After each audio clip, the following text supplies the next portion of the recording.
líder de la televisión en Honduras. Frente a frente con Renato Álvarez. Frente a frente presenta el tema del día.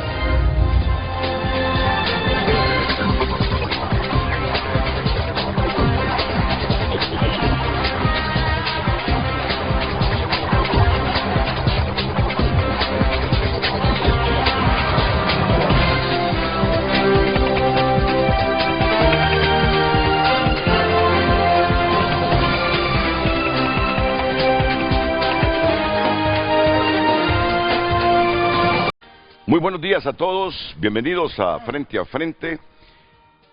Hoy en mi casa me dijeron, no, salí en camisa, te miras bonito. ¿Te han dicho eso alguna vez, Marlon? No, nunca me han dicho que en mi casa que me miro bonito. No, me dicen, te miras bello. Mi esposa ahí me dice, vas bello. No encontré saco con qué combinarla, así que voy a salir así, ya estoy en modo navideño yo. Antes de andar con mocaja fuerte.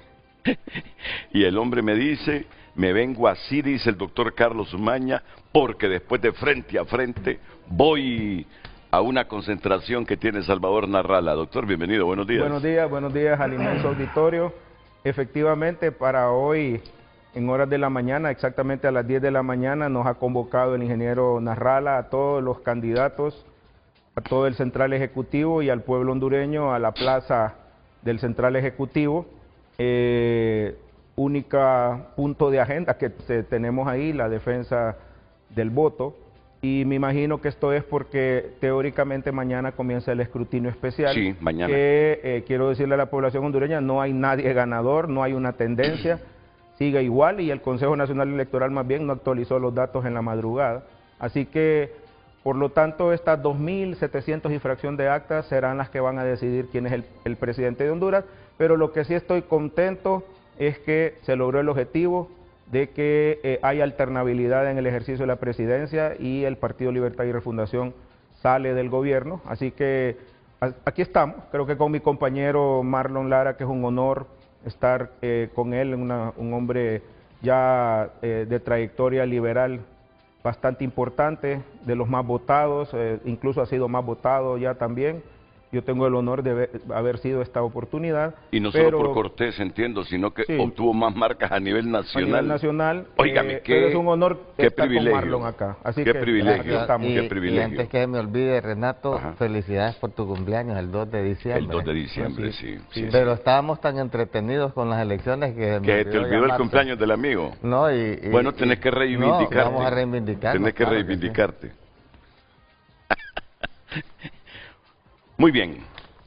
Siento que va a ser un gran programa esta mañana. Va a ser un buen programa. Aparte de Carlos Umaña y de Marlon Lara, estará Malcolm Cartagena, desde un lugar de la geografía planetaria. Es máster en Derecho Electoral y Comunicaciones de la Universidad de Castilla-La Mancha de España. Estará también Bessie Ríos, una profesional del derecho y analista política. ¿Y todo por qué, doctor? Acuérdese usted lo que pasó en el 2014 en El Salvador. Así es. En El Salvador, Sánchez Serén ganó con 1.494.144 votos. Anote para que lo compare. Sánchez Serén del izquierdista FMLN ganó con 1.494.144 votos. Y Quijano, el arenero, perdió habiendo obtenido 1.487.500 votos. ¿Saben ustedes de cuánto fue la diferencia? 6.634 votos. Correcto. Y que ahí la izquierda y la derecha se han ido a una guerra civil que dejó 80.000 muertos. Aquí la guerra entre la izquierda y la derecha es conceptual, es es de refranes.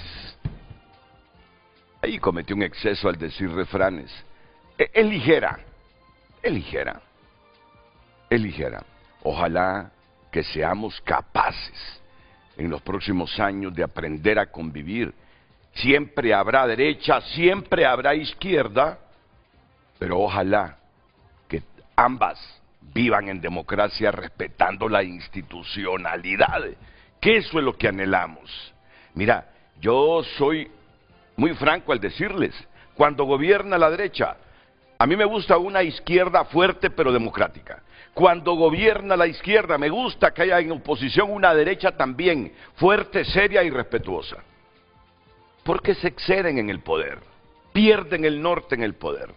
Ya vamos a desarrollar toda esa temática. Por eso te digo que va a estar interesante el programa. Entonces, viene Serén y gana con 6.634 votos. Viene el Consejo Nacional Electoral y dice, estos fueron los resultados. No te digo que no hubo escaramuzas, que no hubo reflexiones, que no hubo ahí gente inconforme, pero al final se aceptó la victoria por un estrecho margen de Salvador Sánchez Serén. Yo no sé qué pasó con esas interrupciones del sistema que transmitió las actas, tengo que admitirlo. Me lo van a explicar Cosette López y Ana Paola Hall muy pronto. ¿Qué fue lo que pasó realmente con esas interrupciones? Me dicen que fueron fallas técnicas. Pero eso siempre dejó la duda. Eso dejó la duda. Y a los liberales y a los que tengo aquí, son liberales ambos. Son diputados y han sido reelectos de manera abrumadora. Les va a costar digerir cualquier escenario porque no todo está definido, en el que por un estrecho margen gane Narria Fura. Y a los nacionalistas, si en esas actas, si en ese conteo especial remonta Salvador Narrala, les va a costar digerir también la derrota si es por estrecho margen. ¿A dónde voy? Miren, tenemos la obligación de respetar lo que emane del Consejo Nacional Electoral. Que van a haber impugnaciones, lo van a ver. ¿Quién los resuelve en primera instancia? El Consejo Nacional Electoral. Si usted está inconforme, pase al Tribunal de Justicia Electoral. Y hasta el recurso del amparo cabe. Pero tenemos que respetar la institucionalidad. Tenemos que aprender a respetar la institucionalidad. Ahora, cuidadito si Marlon Lara, Carlos Zumaña y los diputados electos no comienzan a promover reformas electorales desde la primera legislatura del próximo año. Ya no se los vamos a tolerar. Y vamos a creer que son más de lo mismo. Tienen que haber reformas electorales. Ese resultado de Sánchez Serén fue en balotaje. Y aunque terminó con un poco de democracia Nayib Bukele en el 2014, cuando ganó Sánchez Serén por esta mínima ventaja, fue en balotaje, fue en balotaje. Bienvenidos, me alegra que estés aquí. Gracias, Renato. Me alegra que estés aquí. Ok.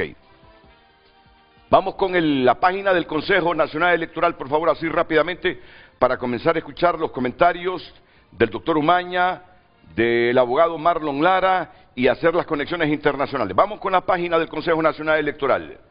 Carlos Zumaña, 150.876 marcas. Por favor, déjenlo ahí. O sea que no hubo ninguno de los candidatos a diputados en toda la geografía nacional que haya obtenido, ya vamos a hacer las comparaciones, más marcas de las que usted obtuvo en Cortés. No hay nadie. No, hasta el momento ninguno. ¿Quién se le acerca? Gilbert. Gilbert. Sí. Gilbert, el nacionalista. ¿Con cuánto, Sí, Gilbert? como 2 o 3 mil menos. Imagínese. Ok. ¿Y Marlon cómo está ubicado ahí? Por favor, producción, en Cortés. Marlon está en tercer lugar. Marlon, 148.000. ¿Cuántos periodos en el Congreso llevas? Este sería mi cuarto periodo. Oíme, debes sentirte apreciado, satisfecho. Y en un departamento muy reflexivo como Cortés. Me imagino que estás consciente de ese respaldo que te ha dado la gente en Cortés otra vez. Claro, es más que todo por las posturas, por la trayectoria, por la idiosincrasia del liberalismo. En este periodo, precisamente, yo mantuve una posición beligerante dentro de la bancada porque tú lo dijiste, mira, cuando vas a un proceso democrático, el pueblo te da o gobiernas o vas a la oposición. La oposición es el balance del gobierno, pero ¿cuál es la costumbre acá? El que va a la oposición se pliega al que está en el gobierno, entonces ahí pierde el piso, como tú dijiste, los que están en el gobierno, y creen, si vos invitabas a la gente libre a los programas, el país se estaba derrumbando, pero ellos decían que este era el país de las maravillas. Muchos de esos diputados que me tocó debatir con ellos, yo le decía, usted no venga a defender lo indefendible porque le van a pasar factura. Muchos se quedaron, no salieron, porque iban a mentir a los foros, decían que este era el país, estamos construyendo 8 hospitales, la gente tiene la mejor calidad de vida, hemos hecho tanto, y tú revisas el presupuesto y la ejecución presupuestaria era baja. Y querían tapar el sol con un dedo, los escándalos de Sedesol, el fondo departamental, la falta de respeto a la Constitución. No cumplían con un deber tan básico como convocar al Pleno del Congreso. Yo creo que este es el único Congreso en el mundo donde se legislaba sin ir al Congreso Nacional. Sí. No respetaban la voluntad cuando, por ejemplo, se aprobó el CAF, algo tan delicado. Sí. Mira, esos son temas que después van a tener que pasar factura. Entonces, mira, y estos programas son un arma de doble filo. O venís a construir tu imagen coherente o venís a derrumbarte. Bueno, entonces yo mantenía una posición en la bancada donde les decía, el partido lo pusieron en la oposición. Tenemos que desde la oposición construir posturas congruentes con el anhelo del pueblo hondureño, no a servirle a Libre en apoyar en cosas que el pueblo no quería y, por ejemplo, varios préstamos que se le otorgaron a Libre eran innecesarios, porque no estaban ejecutando el presupuesto, inflaron el presupuesto, ahora dejan al país bien endeudado. El próximo gobierno tiene que ver cómo va a pagar esos préstamos y cuál es la manera, si este no es un país que produce petróleo, por ejemplo, cargar con más impuestos a la ciudadanía. Entonces son temas delicados que tú les tienes que dar un análisis y tomar decisiones, no por quedar bien con el que está en el poder, sino por quedar bien con el pueblo. Entonces esa fue una postura que nosotros mantuvimos y ahí estás viendo los resultados. Pero has emitido una opinión muy sensitiva, has dicho que no quedó más opción que cargar de impuestos a la ciudadanía. ¿Tú crees que te va a tolerar la gente que sigas cargándola de impuestos? Exactamente, bueno, no, el país ya no puede, entonces tienes que ser responsable, porque ahora ¿qué va a tocar? Como no puedes cargar con más impuestos a la gente, entonces tienes que tomar medidas a reducir el gasto. Austeridad. Entonces, pero eso golpea al pueblo pero también. Austeridad en ese gasto de masa salarial. No renunciar a la inversión pública, porque sería otro fallo garrafal renunciar a la inversión pública. Ahora, a mí me dicen, sí, pero entonces nos quedaríamos un montón de desempleados si nos corren del gobierno. El gobierno debe funcionar con el mínimo requerido para que sea eficiente, que no es fácil gobernar, pero exploremos los sentimientos que tienen ustedes ahora. ¿Por qué los ha convocado Narrala hoy? Bueno, nosotros no estamos pidiendo una nulidad del proceso electoral. El ingeniero confía que todavía es revertible este espacio. ¿En el conteo especial? En el conteo especial tenemos las actas esta vez, el Partido Liberal las tiene. Entendemos que esas 2.700 casi actas pueden revertir y estamos pensando que pudiéramos tener un margen bastante estrecho, hasta menos de 20.000 votos incluso, y que hay que confiar en la institucionalidad. Y como va a ser un proceso donde va a haber veeduría, va a haber internacional de cada partido, el partido ha estado entrenando a las personas que nos van a representar ahí en los 2 turnos, porque va a ser de 24 horas para hacer esto. Creemos que el partido puede remontar, pero no estamos pidiendo una nulidad. O sea, empezar a incendiar el país, que es la trampa que nos quieren hacer caer, y creo que con Marlon lo hemos platicado, no podemos prestarnos nosotros, como diputados más votados del país, a querer incendiarlo, a querer darle ese tanque de oxígeno que tiene este paciente moribundo que se llama Libre. que ya apuesta solamente a la repetición de las elecciones. Eso no lo podemos hacer, pero queremos que el Partido Nacional nos venza, si nos vence, en buena lid.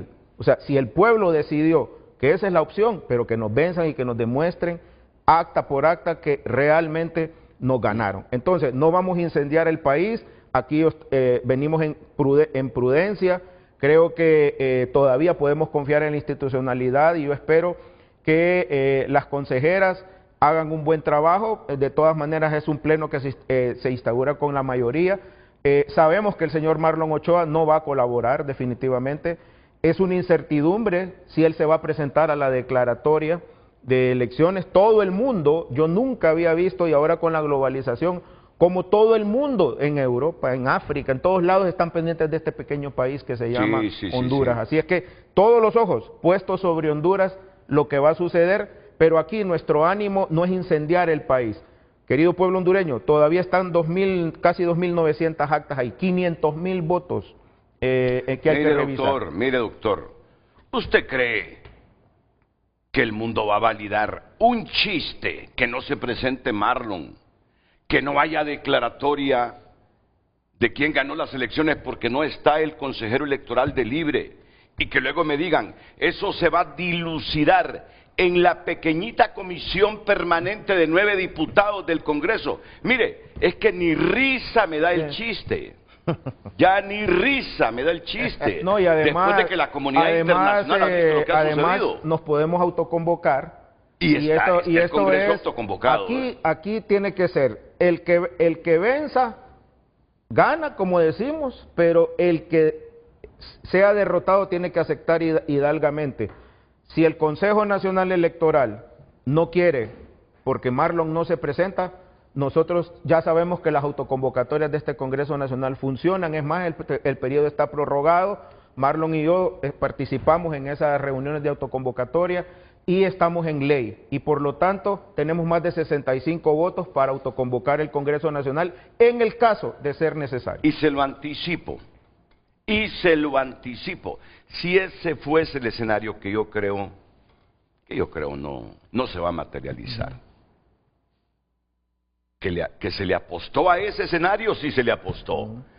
Que una comisión permanente de 9 diputados, presidida por el actual presidente del Congreso, decidiera al final el ganador del proceso electoral. No. Eso con las diferencias abrumadoras de nacionalistas y liberales sobre Libre y sobre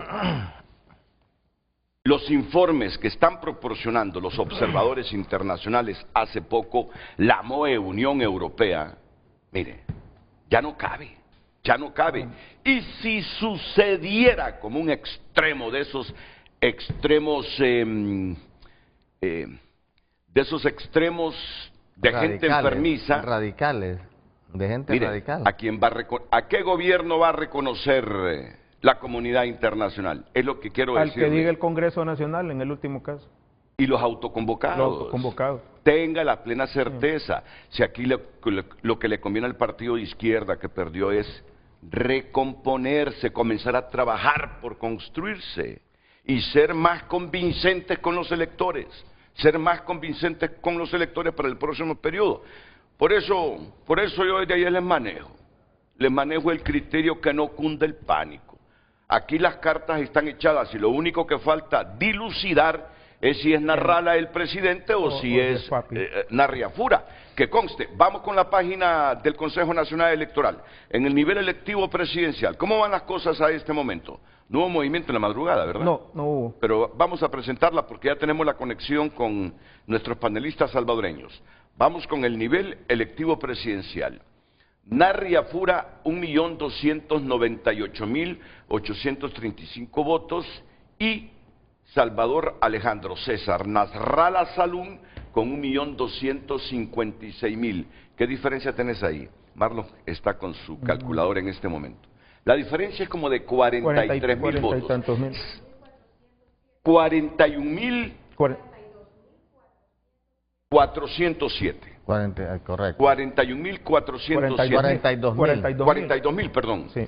La diferencia de Narriafura del Partido Nacional sobre Salvador Narralla Pero, del Partido Liberal. Por lo tanto, pero no es tendencia. pero con 2.700 Claro. actas Sí, de sí. escrutinio especial. O sea que no todo está dicho. No, No todo porque está eso dicho se- Medio todavía. millón de votos a revisión.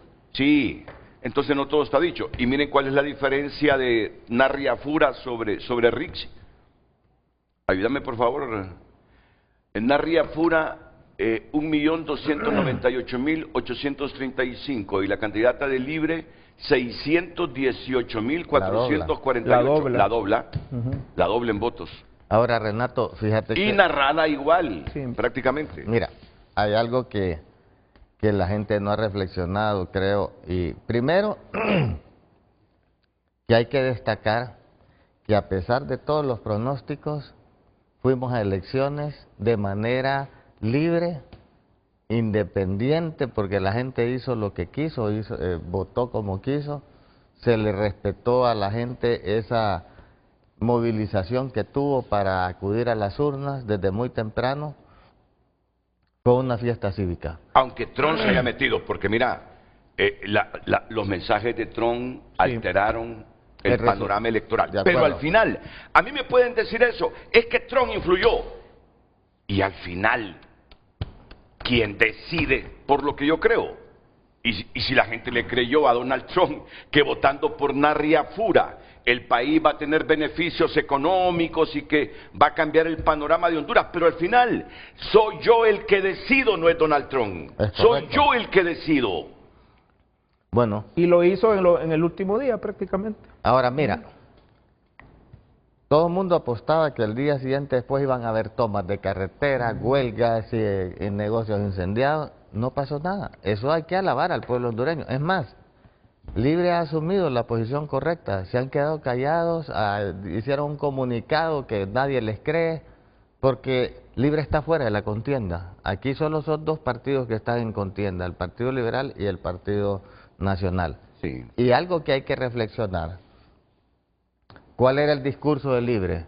En contra del bipartidismo.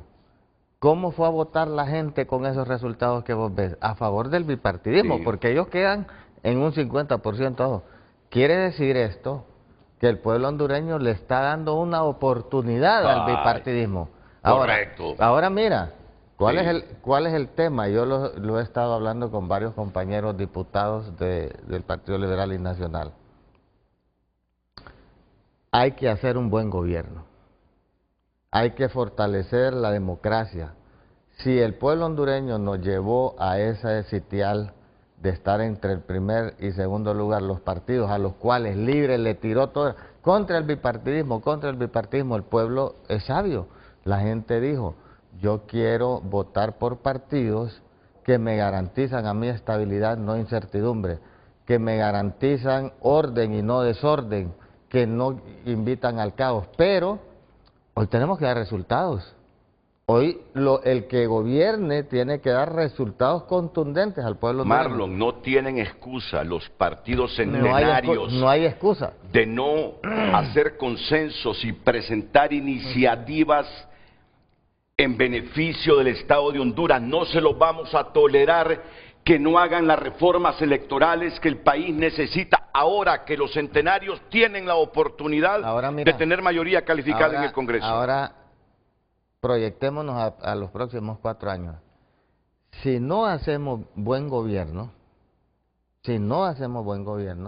en 4 años vas a tener al Libre otra Claro. vez. ¿Y sabes qué? No van a respetar nada y van a desmantelar el Estado de Honduras. Y se van a instalar y no los vas a bajar. Bueno, ¿Sabes por pero qué? no, la gente lo bajó esta vez, que parecía que no, lo bajó. Espérame, pero eso ¿a qué te quiero llevar? Tenemos la obligación, los dos partidos tradicionales, de darle verdaderas respuestas al pueblo hondureño. Eso es. Nada de politiquería. Ok. Nada de no, y lo otro, lo que vos dijiste, al inicio, yo así se los planteé. Mira, yo fui parte de las discusiones de la ley de reforma electoral. Antes el Partido Nacional, que estaba en el poder, se oponía, porque estaba en el poder. Claro. Cuando Libre empujaba desde la llanura porque se hicieran las reformas a la ley electoral. Sí. ¿Qué pasó cuando Libre llegó al poder? Sí. Yo me acuerdo una vez con Russell, que es representante de ellos, Se ya opuso. me dieron orden que no sigamos Correcto, con esto así es. porque no nos conviene, pero hay que entender que esta reforma hay que impulsarla iniciando el Congreso, donde no hay candidatos, donde no hay Debe ser el primer política, pero reformas profundas. Por ejemplo, ahorita lo que estamos pasando, el pueblo hondureño, esta incertidumbre. Si ya estuviera legislada la segunda vuelta y la gente sabe que en un mes va a ir a elecciones, en 3 semanas no iríamos a segunda vuelta, en 3 semanas. Problema. Mira, Y tenés un gobierno fuerte, porque ahorita vas a tener un gobierno que va a tener el 60% en contra y el 40% a favor. Un gobierno débil. Porque no hay segunda vuelta. Porque no hay segunda vuelta. La segunda vuelta lo que Sí, te hace es conformarte a un gobierno fuerte. pero los centenarios van a tener suficientes votos en el legislativo para darle un poco de gobernanza al Estado de Honduras si hay cultura democrática. Si hay cultura democrática. No pero utilizarla igual, mira, para... Y yo le digo a Libre,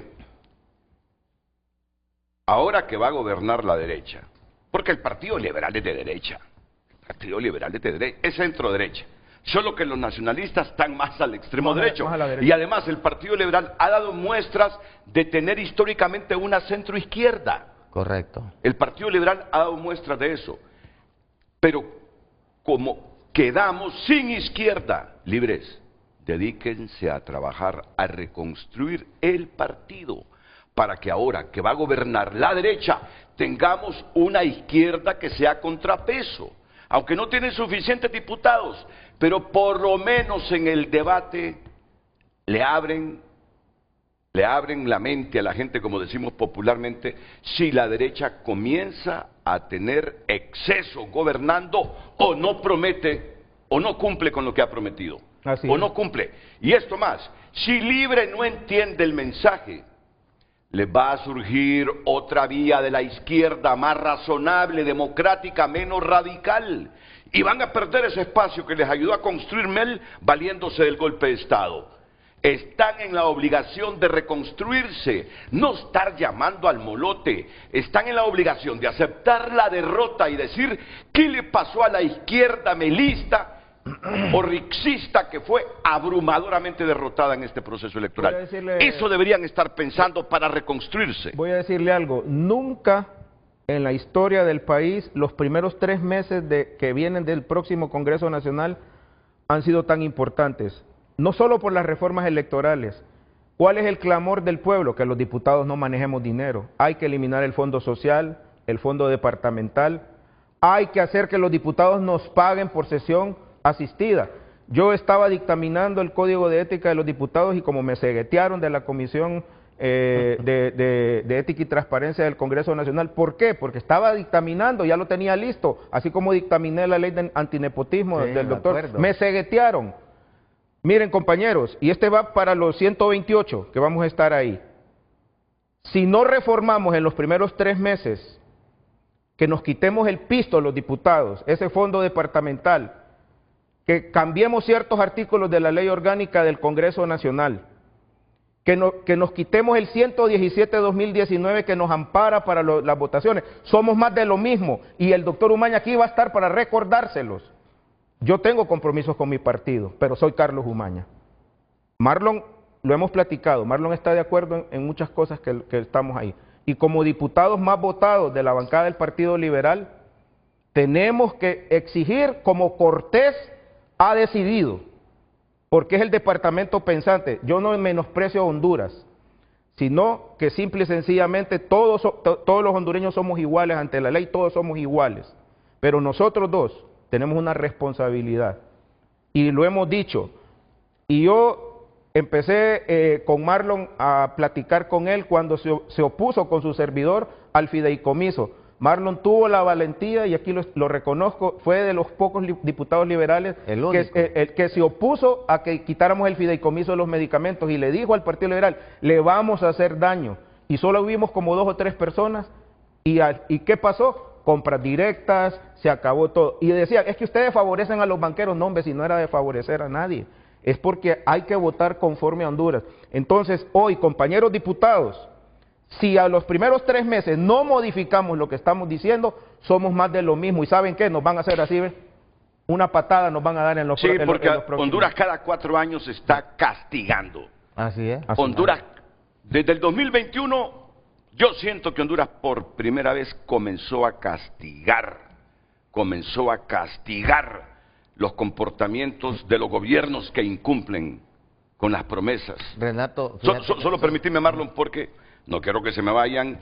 Ya tenemos a Bessie Ríos y a Malcolm Cartagena. ¿Ya los tenemos, producción? Ya los tenemos.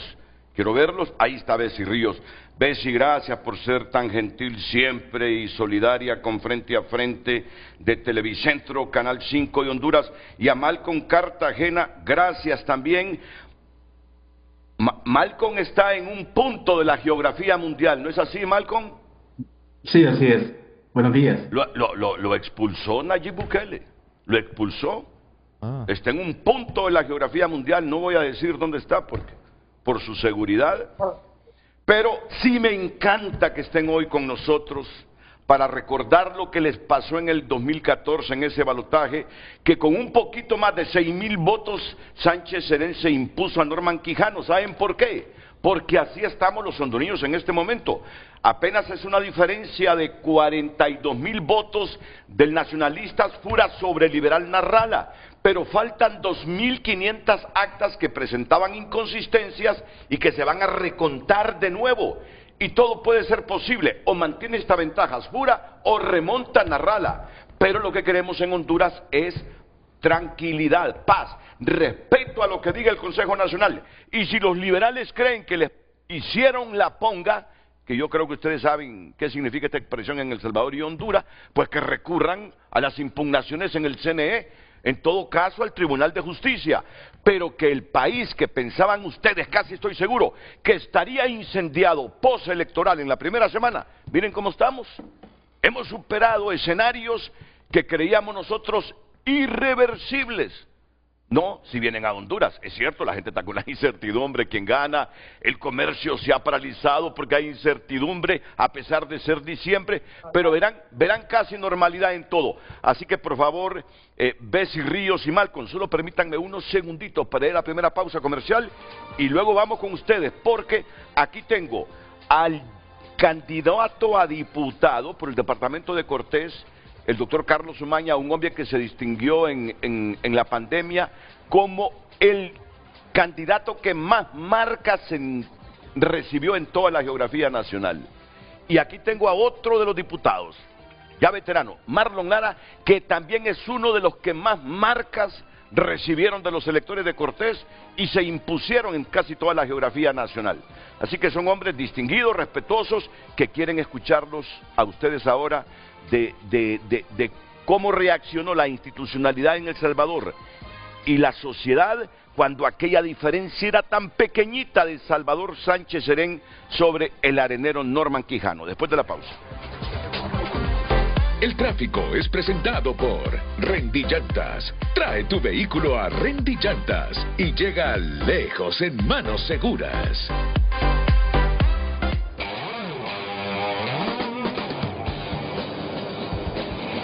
Buenos días, muy buenos días. Cuando son las 7:34, el tráfico vehicular se lo presentamos a través de Frente a Frente. Estamos ubicados a la altura del Boulevard Centroamérica, muy cerca del Instituto de Previsión Militar y también Imprema. Este es el tráfico vehicular que usted se va a encontrar a esta hora del día. Si usted va hacia el centro de la capital, algo fluido el tráfico vehicular y de igual forma de manera viceversa. Así que esta sería una alternativa, Boulevard Centroamérica a la altura de Miraflores. El tráfico vehicular bastante fluido a esta hora del día. Tony Munguía les ha informado para Frente a Frente. Buenos días. Hoy en tu nota es presentada por Farmafácil.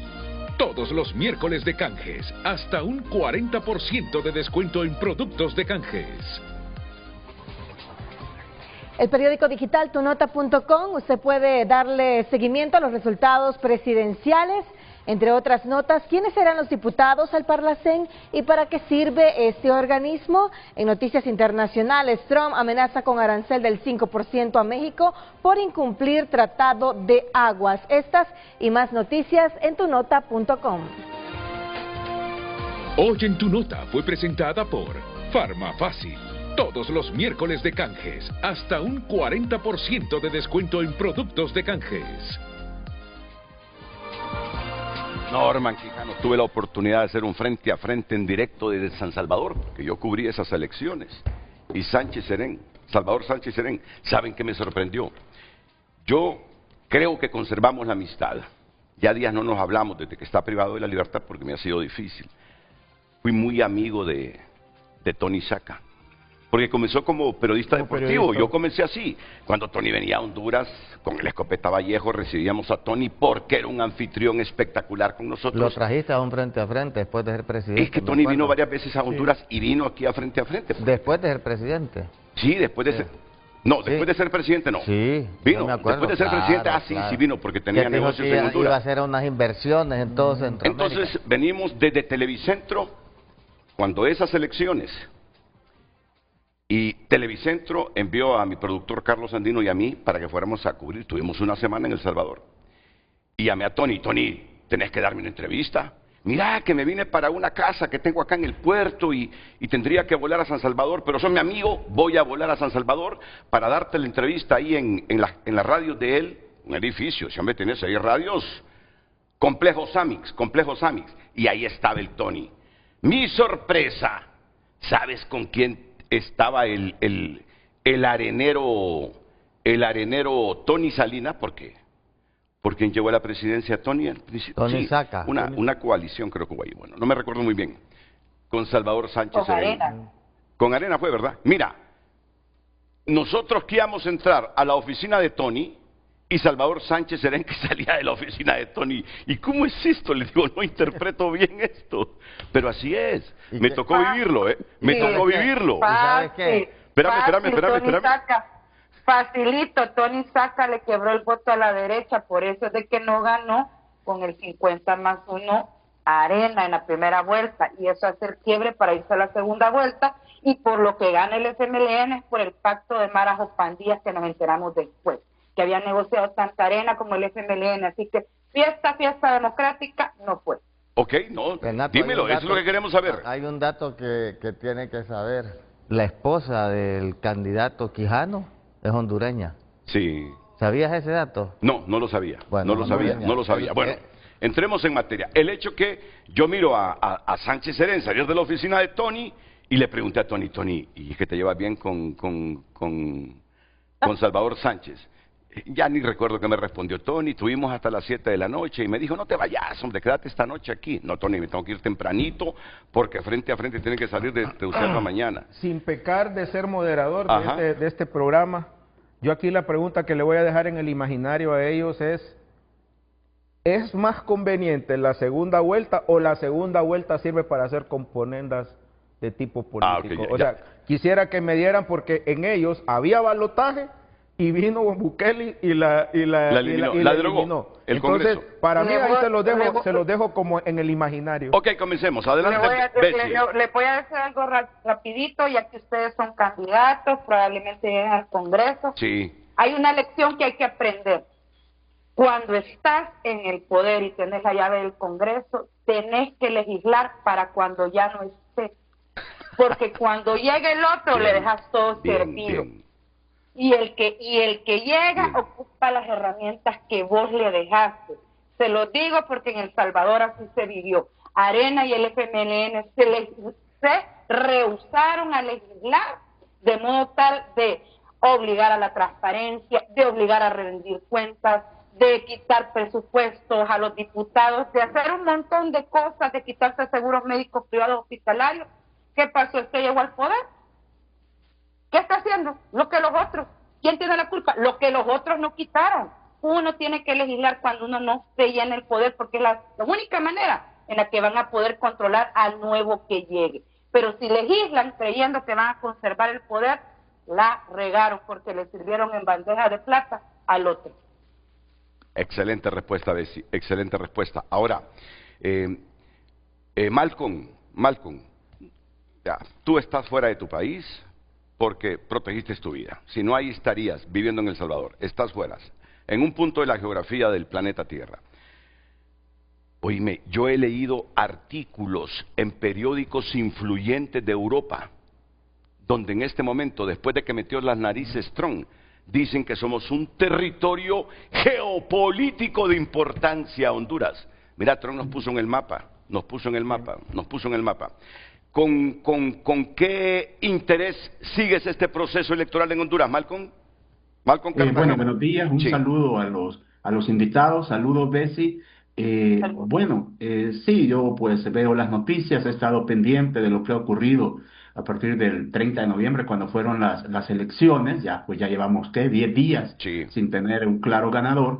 Y sí, he escuchado precisamente las expresiones referidas al tema de si debería en Honduras existir o no una segunda vuelta.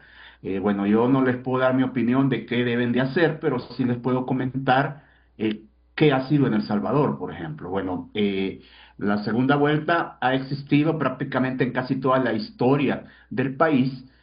Ha habido momentos en que a mediados del siglo pasado en el que se había quitado, pero desde la Constitución de 1983, que es la que está vigente, sí hemos tenido el balotaje o segunda vuelta y solamente se ha utilizado en 2 ocasiones, en 1994 y nuevamente en 2014.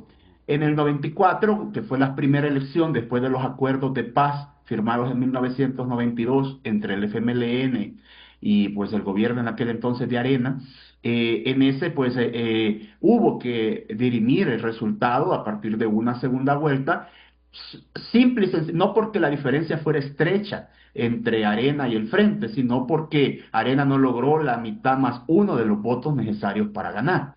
Por el contrario, en 2014, allí sí, Salvador Sánchez Serén, como ya bien usted lo mencionaba, tenía 1.495.000 votos y Norman Quijano 1.315.000 votos en la primera vuelta y Norman Quijano 1.047.000. Le sacó casi 300.000 votos de diferencia en la primera vuelta, casi 300.000. La segunda vuelta nuevamente ocurre porque quedó a décimas del 50% más uno de los votos Sánchez Serén, no porque el resultado entre ellos fuera estrecho.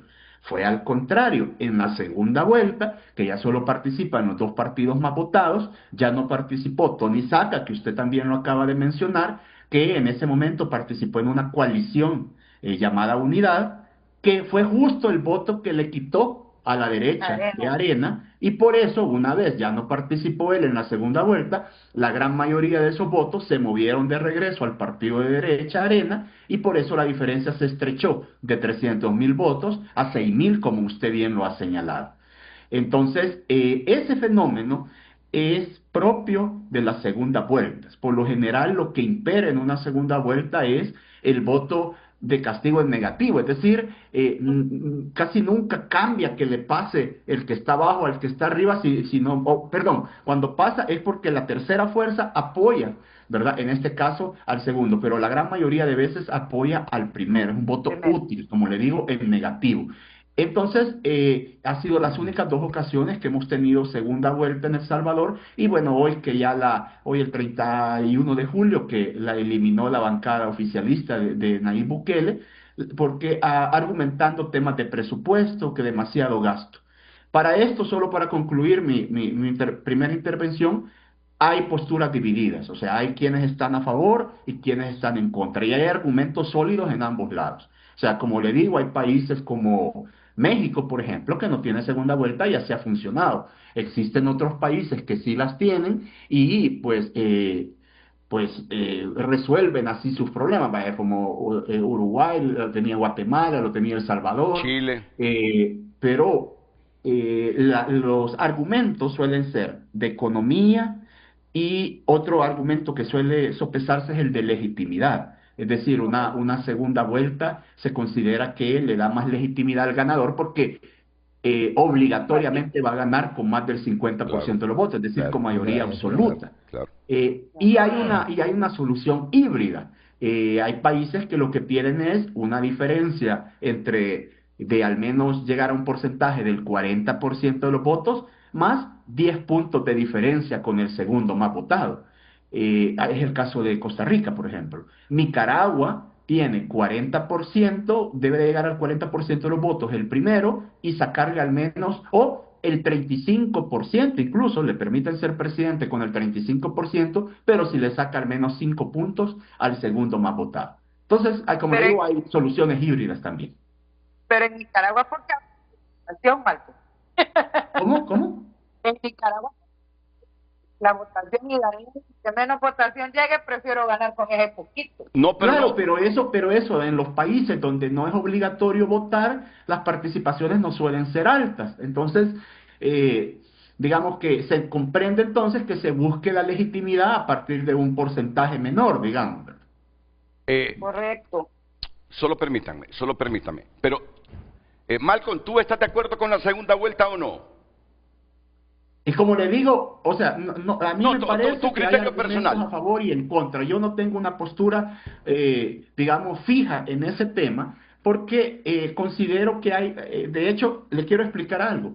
Hay países cuando la diferencia entre los dos más votados es demasiado estrecha y están cercanos ambos al 50%, la segunda vuelta es contraproducente porque no cambia nada prácticamente. Está bien. Entonces no es un tema de estar a favor o en contra de la segunda vuelta, es decir, a un país le sirve o no le sirve para dirimir sus diferencias, ¿verdad? Y como le digo, hay ejemplos de países exitosos sin primera vuelta y países exitosos con segunda vuelta. Pero yo te digo algo, la economía sufre más con la incertidumbre. Yo no sé, no voy a decir que haya una reforma para que el Estado no financie las primarias. No quiero ser absoluto. Así debería ser. Pero cuando me doy cuenta que en las primarias cualquiera que se le ocurre ser precandidato presidencial empieza a armar las planillas desde sus intereses, que no necesariamente son los del Estado de Honduras, y que gastamos 2.000 millones, casi 100 millones, de Lempira, casi 100 millones de dólares para financiar primarias, yo mejor orientaría ese dinero al balotaje. Al balotaje.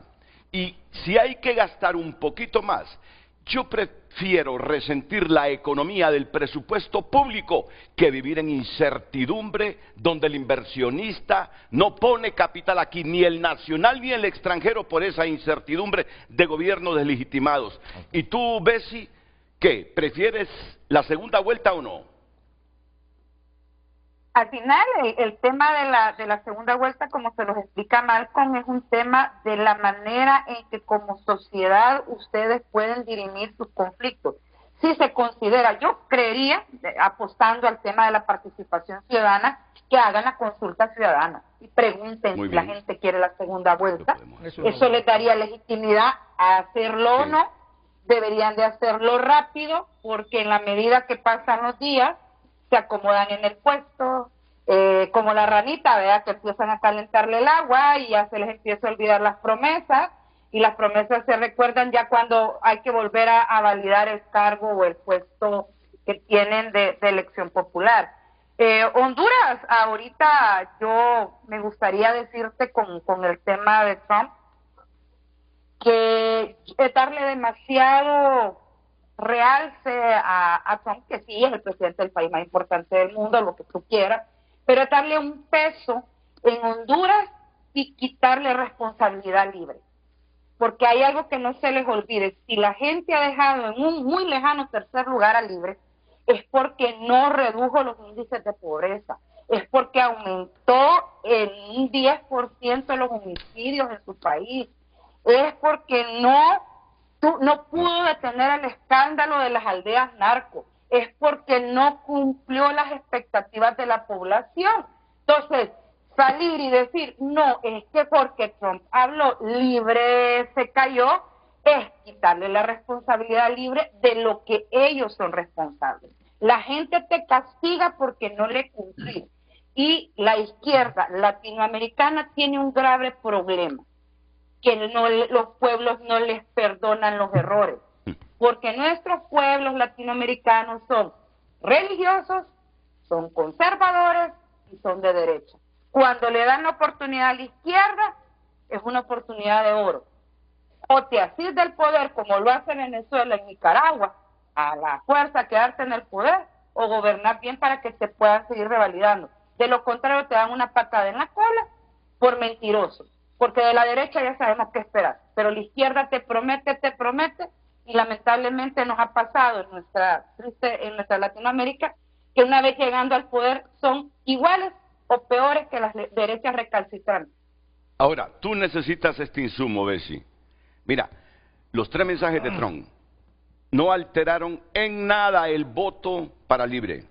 Un poquito más de 600,000 hasta ahora. No, donde se alteró el panorama fue en los partidos centenarios. Yo lo voy a decir desde mi perspectiva con un criterio responsable. Con un criterio responsable. Ahora, no soy dueño absoluto de la verdad y algunos pueden disentir de mí. Esas expresiones de Trump a quien afectaron fue a Salvador Narrala y ayudaron a Narri Afura. Mira, no, olvídate de Libre. Libre obtuvo los votos que se merece. No, pero en los que están ahora disputándose la presidencia, yo sí creo que las declaraciones de Trump afectaron al Partido Liberal y su candidato Salvador Narrala. Oíme, si le dijo que era... Y espérense que ya Libre va a empezar igual que el FMLN en El Salvador. Pueblo ignorante, pueblo malagradecido, les redujimos la pobreza, les dimos programas sociales, no reconocen que, no es cierto que redujeron la pobreza, y no reconocen que los subsidios fueron mal enfocados, y no reconocen la corrupción, y no reconocen que contrataron al familión. Se van a acordar de mí porque el FMLN aquí salió con esa campeonada, ¿verdad? Que no es que ellos se hubieran equivocado, hubieran gobernado mal por lo que la gente lo sacó del poder, sino que es porque la gente es ignorante, malagradecida e iletrada. No, si ya está sucediendo, solo que con un poquito de modificaciones. Mira, hay periodistas afines a Libre que ya comienzan a responsabilizar a la prensa hondureña de haber mal informado para que la gente no votara por Libre. Si ya lo estamos viendo, solo que con algunas modificaciones. Por eso... Renato, sí, adelante, Malcolm. Sí, yo quería aportarles algo, volviendo con el tema original que estábamos hablando de las segundas vueltas. Y es con respecto a que les escuchaba hablar, creo que al diputado Umaña, que hablaba de la urgencia de reformas electorales al no más llegar. Sí. Yo, por supuesto, no soy quien para darles consejos, ni mucho menos, pero quiero darles un ejemplo, y que sí me parece que ahí Honduras puede servirles a ustedes mismos. Una discusión que también en nuestros países hemos tenido es si conviene o no separar las funciones jurisdiccionales de las administrativas en las autoridades electorales. Nosotros teníamos, al igual que tenían ustedes en Honduras, un tribunal electoral que tenía unidas ambas funciones.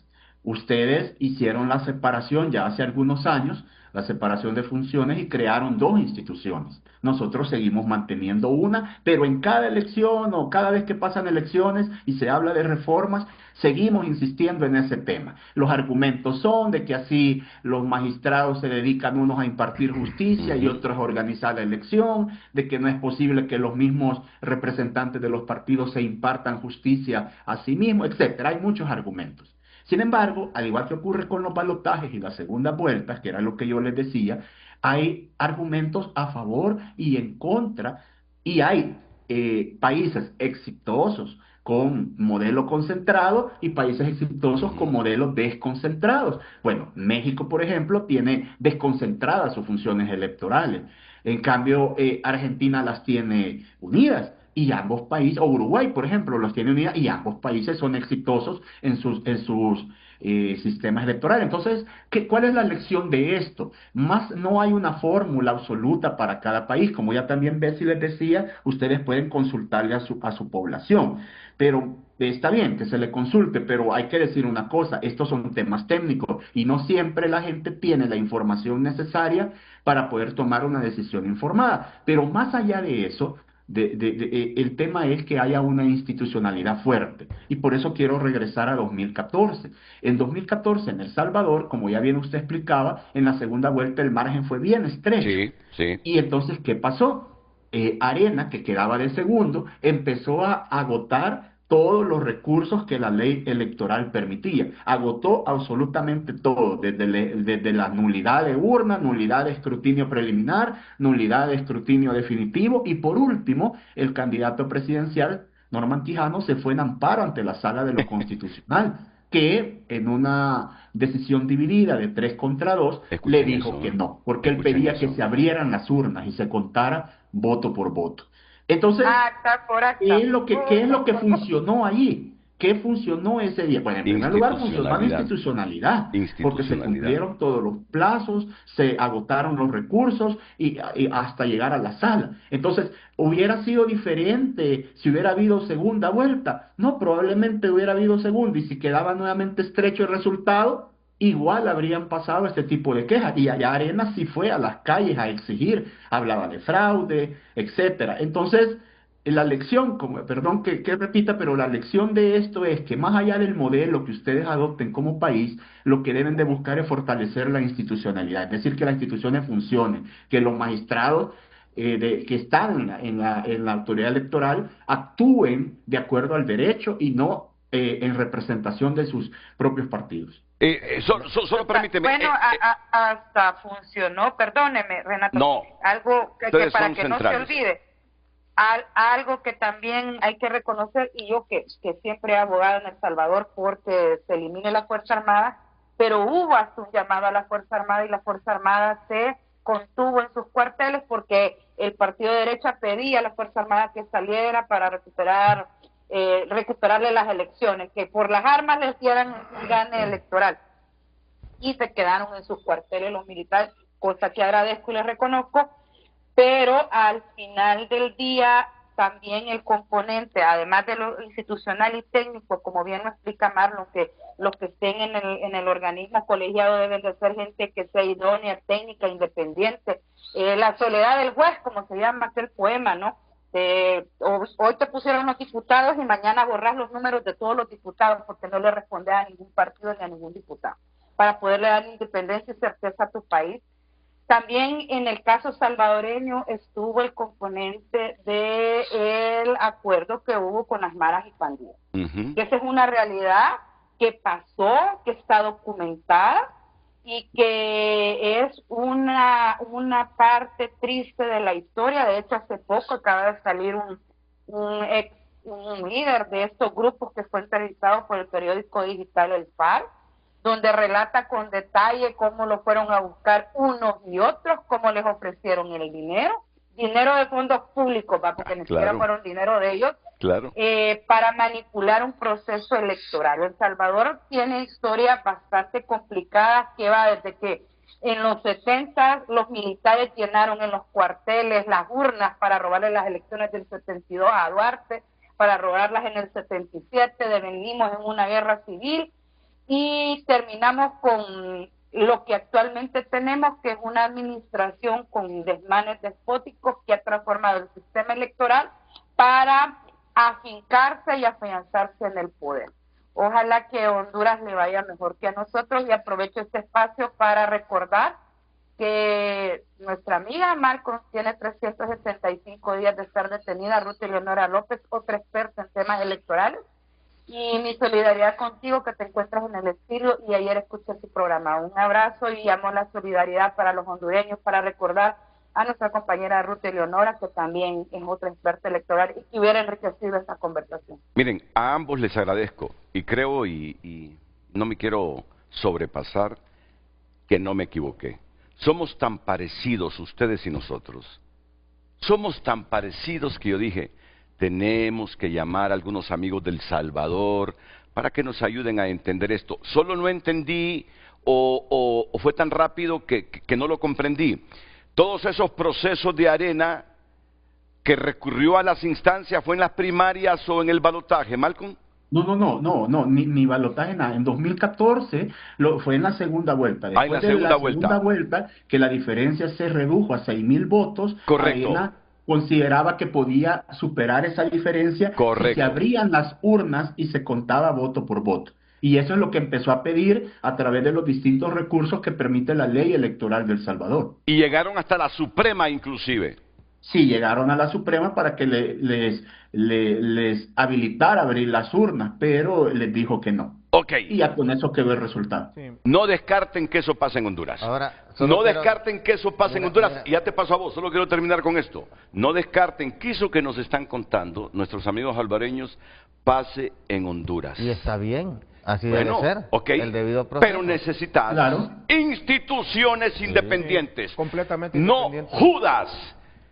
Fíjate que aquí elegimos magistrados por un partido y en cuestión de minutos aparecen defendiendo intereses de otros partidos. Aquí elegimos magistrados. a eso quiero ir, Judas, Judas, ok. A eso quiero ir. Y yo te digo, es que no deberían matricularse con ningún partido los magistrados de la Corte Suprema, pero es bien difícil evitarlo. Al final tienen su corazón, su doctrina, su filosofía y terminan defendiendo intereses. Pero el descaro en Honduras es que elegís magistrados por un partido y se te dan vuelta por esas negociaciones turbias, descaradas, sin vergüenza democrática, Renato, que pero tienen algunos políticos. ¿Ves? Malcolm dijo algo que es lo que yo quiero Dale, llevar a muy este bien. punto. Mira, él dijo que la mejor manera de elegir esos magistrados es que no sean partidarios. En el CNE. En el CNE. Correcto. Entonces, dentro de la reforma electoral, si realmente queremos hacer un proceso, sería elegir por meritocracia gente que tenga experiencia electoral y de buen historial profesional, para que no sean nominados por los partidos, sino que se escojan dentro de una terna de muchos profesionales, porque ¿cuál ha sido el gran problema que tuvimos en estas elecciones? Marlon Ochoa, obedeciendo órdenes de su partido, no asistía al pleno, ¿verdad? Y eso entorpeció el cronograma Correcto. electoral. El magistrado del Tribunal de Justicia Electoral, obedeciendo órdenes de su partido, no asistía al pleno del Sí. Tribunal de Justicia Electoral. Entonces, son los partidos al final los que dan las órdenes a sus magistrados. ¿Cómo superas esa etapa? Hay que sean preguntárselos. no, que sean independientes. Preguntémoselos. Que su nombre, que en las reformas a la ley electoral o a esos organismos sea a través de meritocracia y que sean profesionales independientes. Ok. Con lo que pasó en el Pero 2014, fíjese, solo te pregunto, vamos a ver, Ajá. porque es lo que percibimos nosotros. Porque da la impresión que en el 2014, a pesar de todo lo que intentó Arena, se encontró con Como el una muro corte. de la despolitización del CNE y de la Suprema Corte. Yo en el fondo admiro a El Salvador porque es una institucionalidad más seria que esta pobre institucionalidad de Honduras.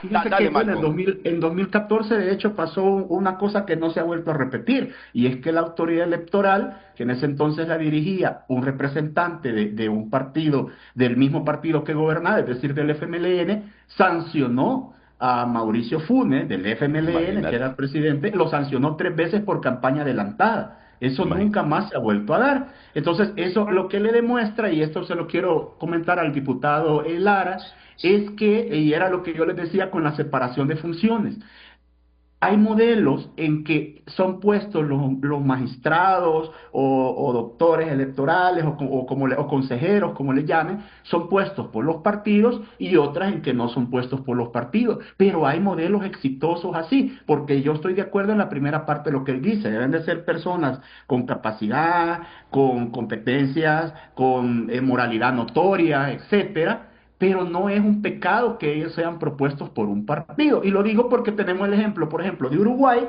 donde son propuestos por los partidos, pero es considerada la autoridad electoral más imparcial de Latinoamérica. Entonces, más bien es, como él bien señala, es un tema de las personas. O sea, que las personas que colocamos no tienen esa moralidad o esas competencias, y dependen de lo que les digan sus partidos políticos, y así dejan de asistir a reuniones o votan conforme a ello. Por eso les daba el ejemplo de lo que pasó en El Salvador en 2014, y que, o sea, por supuesto el partido no iba a estar contento que su magistrado apoyara, sancionar al presidente de su propio partido, y sin embargo se hizo. Entonces, ¿por qué? Porque no respondió al partido, sino respondió a la institucionalidad. Entonces debemos de buscar personas idóneas, sin importar si los propone o no los partidos. Ahora, si ustedes como sociedad deciden que sea así, que no tengan vínculos con partidos, pues bueno, ojalá que así también le funcione, como pasa en otros países. De hecho, en El Salvador a partir de 2014, efectivamente. Luego los magistrados que llegaron después de 2014, hubo una sentencia de la Sala de lo Constitucional que pidió que no tuvieran vínculos ni materiales ni formales con los partidos políticos, aunque siempre por constitución les dejaron la potestad de seguirlos proponiendo. ¿Qué quiero decir? Es decir, que el Frente, por ejemplo, el FMLN, siempre podía proponer un magistrado, Arena podía proponer un magistrado, pero estas personas que propusieran no debían de haber sido afiliados al partido ni tener vínculo material, digamos.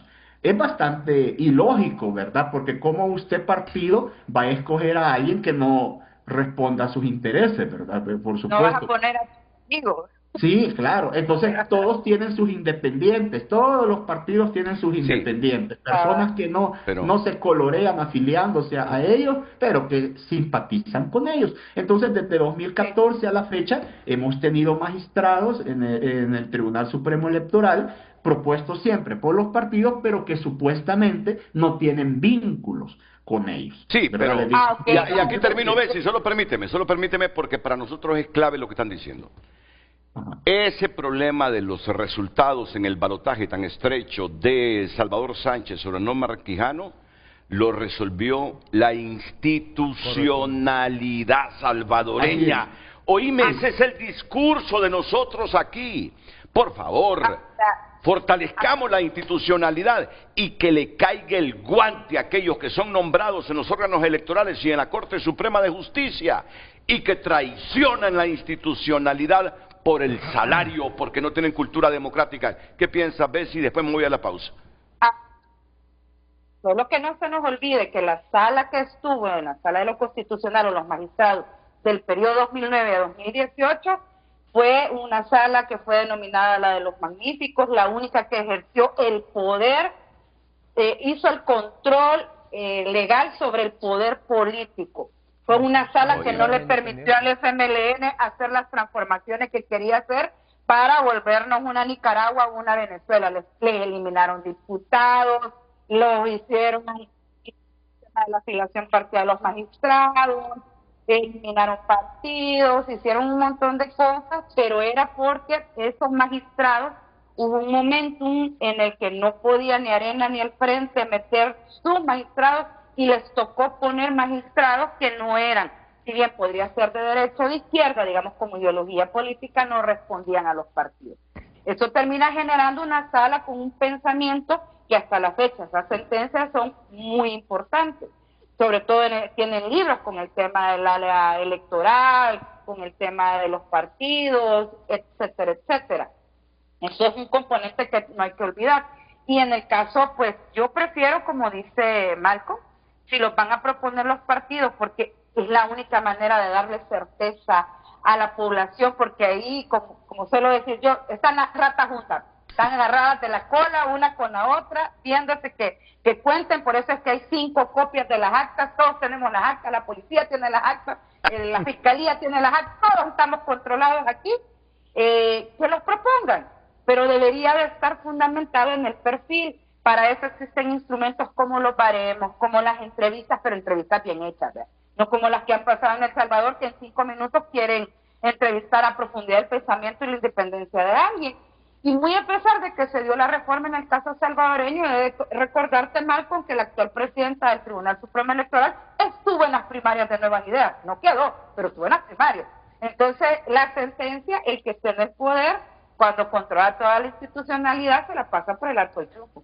Ok, y con esto termino, porque lo mencionaron y yo no quiero pasarlo inadvertido. La neutralidad de las Fuerzas Armadas en el 2014. La neutralidad de las Fuerzas Armadas. Soldados hondureños, por alguna razón de falta de cultura democrática, de lo que sea, ustedes son un balance importantísimo en América Latina, no, en estos países de Centroamérica, en El Salvador y Honduras.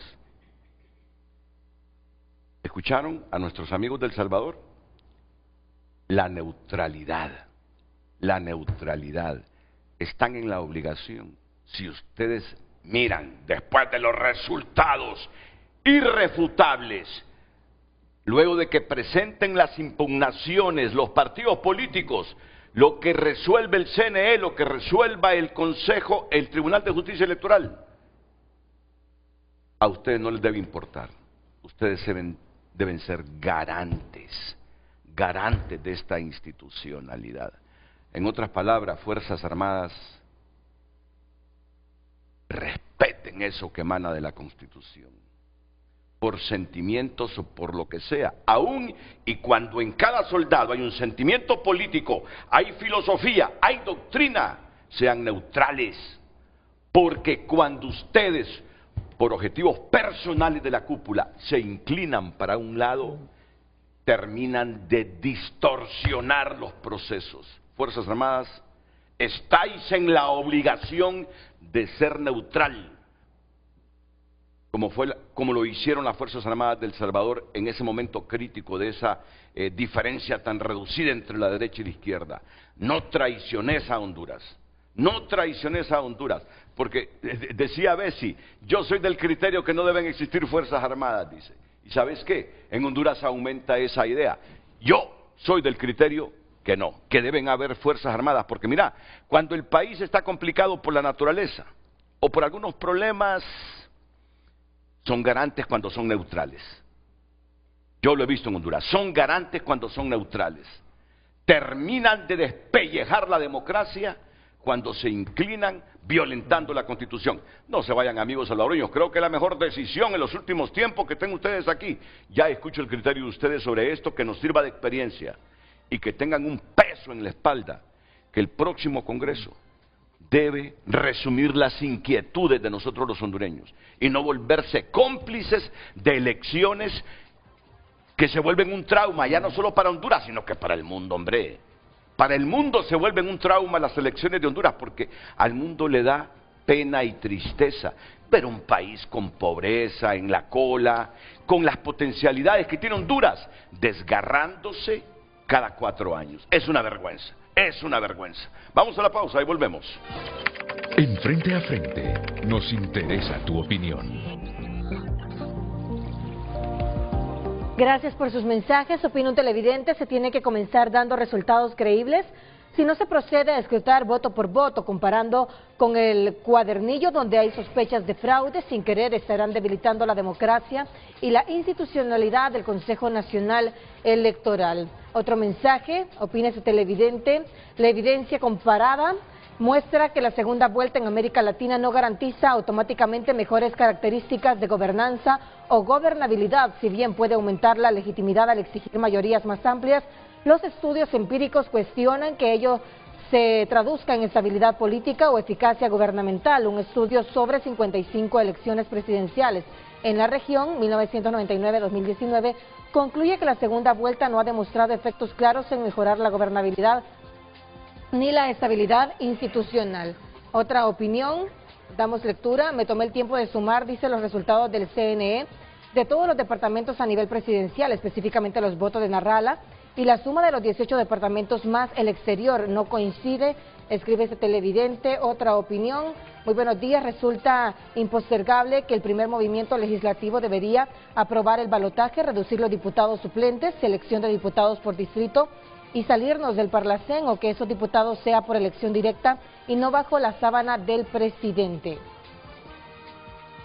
Vamos a ver, voto por voto, acta por acta, ¿cuál es el miedo del Partido Nacional? Demasiadas fallas técnicas a favor de Tito. Más mensajes, vamos a ver. Un mensaje más. La Corte de Justicia la tiene que poner el pueblo, aparte a profesionales independientes. Yo soy del criterio que no volvería a votar, al final otros deciden por uno, fue gran fila para votar la que hicimos para que no se respete la democracia, dice ese televidente. El mayor problema de nuestra democracia es que los achichincles quieren hacer de la figura del candidato un dios que está sobre las leyes y la voluntad social. Ayer Lara parecía que hablaba de Jesucristo cuando se refirió a Salvador. Si no revisan la conducta histórica de Salvador, debilitarán su partido y a nuestra democracia, escriben algunos televidentes a través de WhatsApp. Hubo un televidente que dijo, no vuelvo a votar, dice, porque no se respeta. Eso es gravísimo. Mira, igual me han escrito muchos amigos, ¿de qué sirve mi voto? Mira. Incluso ando un meme ahí que le mostró ya Lucecita, que se rió mucho, que la gente ya creo que lo ha visto. y me dice, ¿de qué sirve que votemos? O sea, no, población, ahora, no se me agüite, como decimos. Tenemos que seguir en la democracia. Mira, respóndanme a esto.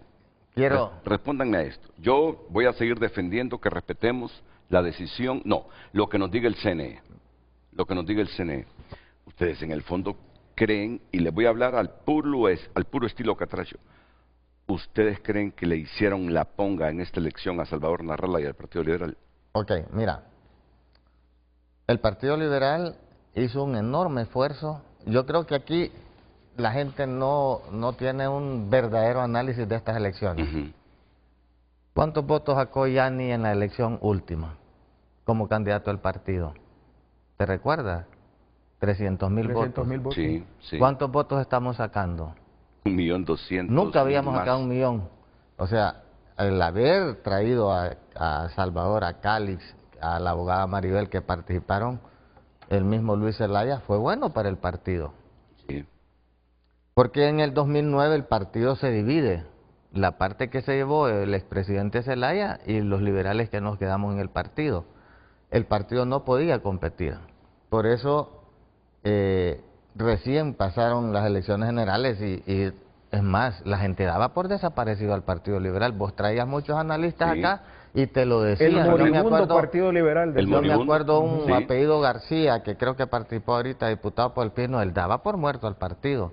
Yo siempre dije, el partido se va a levantar, este es el momento. Entonces, esas elecciones que Yanni fue el candidato, quedamos en 300,000, 22 diputados, y ahora tenemos más de 1.100.000 con una bancada de 41 diputados. O sea, el esfuerzo es enorme, eso hay que reconocerlo. No, estoy de acuerdo. Estoy de acuerdo. Y te voy a decir, yo recién pasado las elecciones internas, le mencioné al candidato que la decisión que él estaba tomando de hacer a un lado a las estructuras que lo llevaron a ganar las elecciones internas no era lo correcto, que lo que teníamos que hacer era integrar a un representante, como lo hicimos en la Comisión Nacional de Campañas, que entró un representante de la abogada Maribel, un representante de Luis Zelaya, un representante de Jorge Calix y uno del movimiento de Salvador Narrala, que ese mismo ejemplo que se hizo a nivel nacional había que replicarlo en todos los departamentos y no delegar en un solo coordinador. Pero al final, en la balanza, el criterio de haber traído a Salvador, a Jorge, y que participara también la abogada Maribel, le da al partido un entusiasmo enorme. Un momento, y Salvador es un candidato fuerte, pero no tenía partido. Ahora él logra tener un partido y la fuerza de él, porque así es, nos lleva en lo que estamos. Pero yo quiero ir a la génesis de todo esto que está pasando. Mira, ¿cuál es el problema que tenemos los partidos? Las elecciones internas. ¿Qué decía la gente después de las elecciones internas? Bueno, si esas urnas de Libre en todo el país están vacías, ¿cómo es que saqué un montón de votos? ¿No te acordás? ¿Cómo no me voy a acordar y de las eso? filas de gente en el Partido Liberal y en el Partido Nacional. ¿Qué te quiere decir eso? Que hay mucha manipulación en las elecciones internas. Yo creo que si hubiera habido transparencia en las elecciones internas, hubiera quedado el Partido Liberal en primer lugar, Partido Nacional en segundo y el Partido Libre en tercero. Pero, ¿a qué los quiero llevar con esto? Señores, en las internas, los partidos acaparan las mesas electorales y ponen sus representantes. Entonces, digamos, los de Libre se quedaron solos después de las elecciones y ellos empezaron a llenar. ¿Y qué propones para eso? La ciudadanización de las mesas. O sea, que en eso hay que trabajar fino. Que a un ciudadano, el ente electoral le mande una carta y le diga, usted va a estar de representante en la escuela próxima a su vecindario y es responsable. Y si usted no acude a esa, tiene estas y estas penalidades, multas, lo que tú quieras. Porque yo le decía a muchos hondureños, brindémosle ese día a la patria. Como un soldado que va a la guerra. ¿Tú crees? Brindémosle a la patria ese día, porque había mucha especulación. que Libre ya se robó las elecciones, que ya nos ganaron, que se van a quedar en el poder, igual que Maduro en Venezuela, que perdió y se declaró ganador. Te voy a hacer la pregunta del millón. Te voy a hacer la pregunta del millón. Liberales, nacionalistas, después de todo lo que hemos vivido, ¿tienen voluntad política para ir a hacer esas reformas? La gente es nueva, solo el 10% del Congreso o ya en el poder van a seguir haciendo lo mismo. Miren, tienen ustedes en este momento la mayoría calificada del Congreso para hacer las reformas que el pueblo está clamando. Estamos de acuerdo. Tienen las cúpulas, la voluntad de ambos partidos en el caso de ir a hacer esas reformas. Yo te puedo responder por mi persona, es que es una obligación, es un deber, ese es el mandato que nos dio el pueblo. Tenemos que profundizar, y mira, lamentablemente estamos pasando un periodo electoral y estamos hablando de reformas electorales, pero no solo es reformas electorales, hay que hacer una serie de reformas en el país, económicas, de tipo financiero, hay una serie de reformas que tienen que estar en la agenda, pero nos dieron la oportunidad nuevamente. Claro, nosotros estamos... Es un mandato, pero no le dio el poder absoluto, Marlon, Renato, no le dio el poder absoluto a un solo partido. Quiere que los dos partidos tienen la gran oportunidad, hoy sí, de hacer un gobierno de integración, no importa quién gane. Dijo el pueblo hondureño, el pueblo fue sabio, le dio a Libre su poquito, pero al bipartidismo lo resucita y le dice... Quiero vivir como siempre he vivido, con mis principios religiosos, con mi educación. Quiero que los padres decidamos sobre el futuro, cómo vamos a educar a nuestros hijos. Quiero que no me toquen a las iglesias, porque las iglesias son mi vida. Yo voy todos los domingos a la iglesia, no quiero que me los toquen, no quiero que me voten a los sacerdotes. Quiero que respeten a los pastores. Eso es lo que el pueblo le devolvió al bipartidismo. Si nosotros, de brutos, venimos y no nos ponemos de acuerdo, por favor... O sea, qué gran oportunidad. Por eso digo que los primeros 3 meses del próximo Congreso Nacional van a ser vitales si somos más de lo mismo y no aprendimos la lección. Usted sabe que ya está consensuada la reforma de la ley electoral. Ya se fue consensuada en este periodo. Lo que pasó es que la engavezaron. Ahora, yo le quiero dar una respuesta que usted le hizo una pregunta a los panelistas de El Salvador. ¿Por qué la segunda vuelta? Porque la segunda vuelta le da legitimidad a un gobierno. Entonces, le voy a poner un ejemplo. Milei en Argentina. Milei quedó en Argentina el partido del Partido Libertario con el partido en el gobierno, pero fueron a unas elecciones primarias. ¿Y qué sucedió? Todos los candidatos de derecha se le sumaron a Milei y él ganó la presidencia. ¿Qué pasa ahorita en Chile? Ganó en la primera elección la candidata oficialista de izquierda con un margen muy apretado, creo que fue el 3 o el 4%, pero todos los demás partidos son de derecha. Entonces Kast, que es el de derecha, pasó a segunda vuelta. ¿Qué va a suceder en Chile? Todos los de derecha se le van a sumar a Kast y es probable, creo con certeza, que él va a ganar las elecciones. Pero ya no va a ser un presidente con un margen pequeño de la población, porque usted no quiere un presidente que tenga el 30% a favor y el 70% en contra, porque es un presidente débil. Entonces queremos un presidente fuerte. Pero si hacemos un ejercicio ahorita, por ejemplo, así como está de estrecho el margen, que eso después de que revisen las urnas y se haga ese escrutinio especial, se puede revertir ese dato que está ahorita, que estamos perdiendo por 43.000 votos, creo. Sí, 42.000. Y hay como 400.000 votos en disputa. Pero ¿qué sucede? Si así como está este margen, fuéramos a una segunda vuelta, si tuviéramos la ley, yo le aseguro que el candidato que va a ganar no va a ganar con un margen pequeño, va a ganar con un margen, entonces le da legitimidad. Eso es lo que queremos nosotros, que haya legitimidad y que haya liderazgo, porque si es un presidente débil, ¿qué reforma? Estamos hablando de reforma. ¿Qué reformas le puede? No es que va a ganar con un amplio margen, porque puede ser 51-49, algo así. Pero por lo menos superó el 50%. Sí, pero un presidente débil en un país que necesita reformas, ¿qué reformas se puede impulsar? Ninguna, todos se las van a batear. No, yo siempre he estado a favor de la segunda vuelta. A mí me parece que es el ejercicio. Juan Orlando fue presidente con menos del 30% de la población. Él se imponía por su fuerza y porque cooptaron toda la institucionalidad, pero era débil ante la población y por eso lo sacamos, o sea, esa es la realidad. Sí. Renato, y algo importante, que cuando los partidos están en el poder, yo se los decía a los nacionalistas en los periodos anteriores, y esta vez se los dije a los de Libre. Lo que dijo Malcolm. Eso que quieren acaparar todos los poderes del Estado. Eso les perjudica. Sí. Si el Estado está diseñado en la Constitución para que haya balances de poder. Pesos y contrapesos. Y eso los hunde. Mira, Libre tiene todos los poderes. ¿Y cómo quedó? Mira. Humillado. Eso es un ejemplo para los que vamos a estar en el poder. Compartan los poderes. No quieran acaparar porque eso los termina hundiendo. No, mira, no compartan los poderes, respeten lo que dice la Constitución. Los poderes son independientes y complementarios entre sí. Eso es democracia. Bessie, respeten, mira, ahorita solo te voy a poner algo que lo hemos discutido contigo. ¿Qué pasó con la elección del Congreso pasado? Intromisión del Poder Ejecutivo sobre otro poder del Estado. Eso no debió pasar. La oposición éramos mayoría. El verdadero presidente del Congreso pasado se llama Jorge Cálix.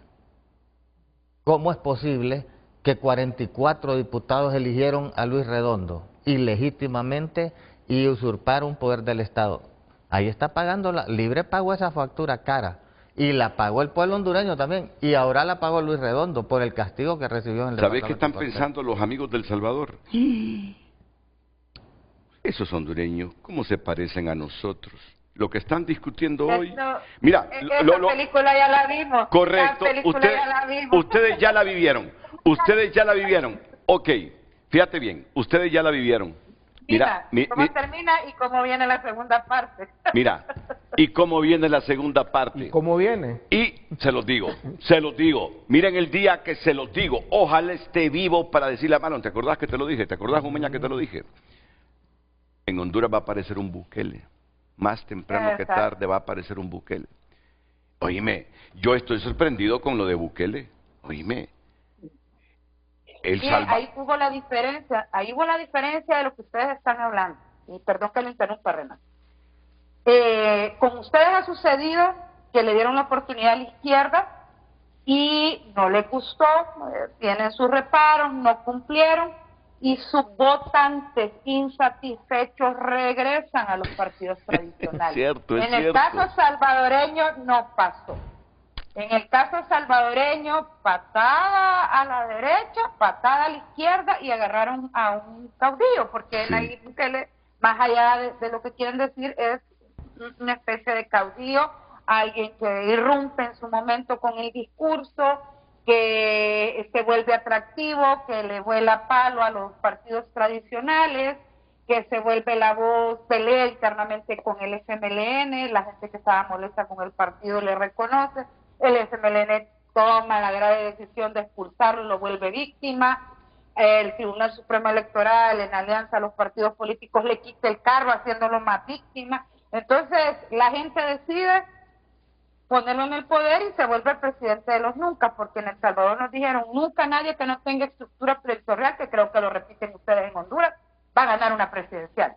Nunca nadie que no haya recorrido por lo menos un año antes todo el territorio como candidato y lo conozcan puede ganar una elección presidencial. Nunca nadie que no tenga estructura territorial va a ganar una elección. La ganó. Y por sopapeada. Después viene la ratificación en la siguiente elección que te dicen el sistema que tenemos de conteo de votos no va a permitir nunca que nadie tenga los 43 votos, que es la mayoría simple, porque nuestro sistema es un sistema que no permite ese tipo de situaciones. Siempre vamos a privilegiar a las minorías para que tengan espacio. 50 y la madre votos sacó. Más los aliados, mayoría abrumadora, o sea, la supermayoría sacó. Entonces, hasta que llegue el fenómeno de los que llegan al poder cumpliendo las frases de los nunca.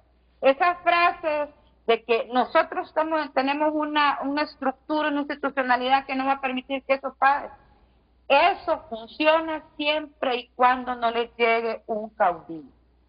Porque cuando un caudillo aparece, no hay sistema de conteo, de pesos y contrapesos, de institucionalidad que lo detenga, porque arrolla y arrasa. No sé. Y ahí bien complicado.